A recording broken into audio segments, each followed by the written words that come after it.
Hindi na. Sumubay ka na kumain sa mami mo. Hindi ba rin ba kayo nag-uusap ng mami mo? Alam ko kung bakit siya nakakaganyan, anak. Sinabi na rin po niya sa akin, Dad. I'm sorry, anak.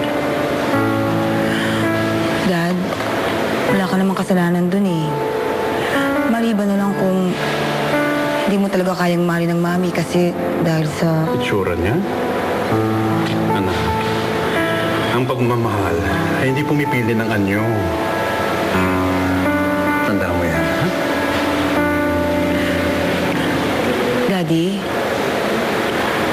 I have a question. Tungkol saan? Dad, am I beautiful?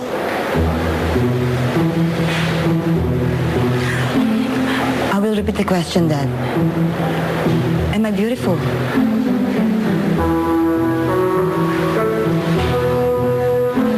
Beauty is in the eye of the beholder. So, I'm beautiful. Beauty is only skin deep. So, Dad, am I really beautiful? Maganda ka. Meron kang inner beauty. Inner beauty. Okay. Yung ganamot mo, Dad. Sasama ka na naman sa akin? Hindi naman dahil sa atat na atat akong sumama sa'yo. Kung hindi sumusunod lamang ako sa instructions ng inyong anak. Magkanong bayad ng anak ko sa'yo? Aba, bakit? Akala mo ba swelduhan ako ni Lovely? Diyan ka nagkakamali. Ganon? Bigla na lamang ay nagmalasakit ka sa akin? Bakit? Hindi ka ba naniniwala na pwede magbago ang isang tao? Nagbago. At anong nagbago sa'yo? Ha? Ako, tama ka. Posible nga magbago ang isang tao dahil ako'y nagbago. Mula ngayon, hindi na ako basta-bastang magpapaloko o maniniwala sa kung sino. Eh, ikaw, ano ang pagbabago mo? Ano, nagpapakalalaki ka na? Nagbago nga ako pero hindi naman ganun kalala.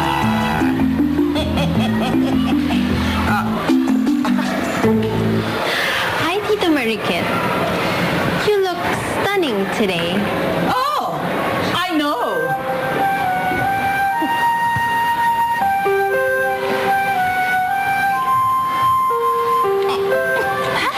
Help her.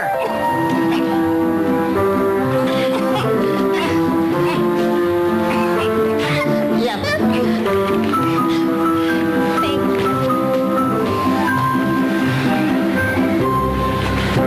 Ayun pa, ang isang plastic. Halata naman nagsisinungaling siya. Imagine, sinabi niyang maganda ka.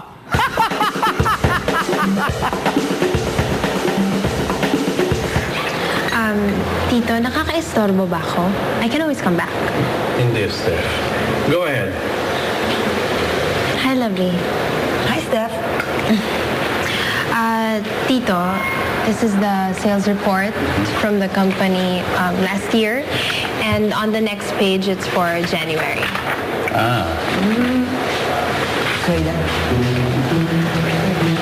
Parang bumaba ang sales ngayong January, no? Compare last year ng December.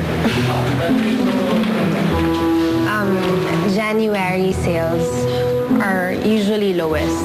Talagang mas mataas ang December sales. Pero kung naglabas kayo ng bagong produkto ngayong Enero, Lovely, pwede ba? Iwan mo na lang sa akin ang pagpapatakbo ng kumpanya. Total, wala ka namang alam tungkol dyan, diba? Pero Steph, eventually, makakatulong mo rin ang pinsan mo sa pagpapatakbo ng negosyo. So, mas mabuti. Ngayon pa lang, ituturo mo na sa kanya yung mga dapat niyang malaman sa kumpanya. Tito, but she hasn't even graduated from college. hindi ko natapos ang marketing ko. Pero ako ang nag-decide noon kasi gusto kong tulungan si Mami sa trabaho. Eh, ilan pa bang taon, ha? Bago ka makagraduate? 1 year, Dad.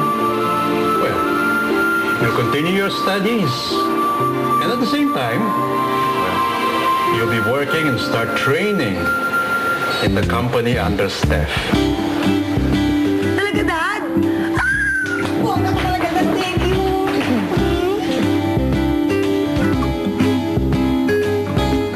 Starting today, makakasama na natin sa lahat ng ating mga board meetings ang daughter ni Tito Fernando, my cousin, and the future owner of this company, Miss Lovely Zabelia. Hi! Good morning, everyone. My name is Lovely at ako ang bago niyong boss.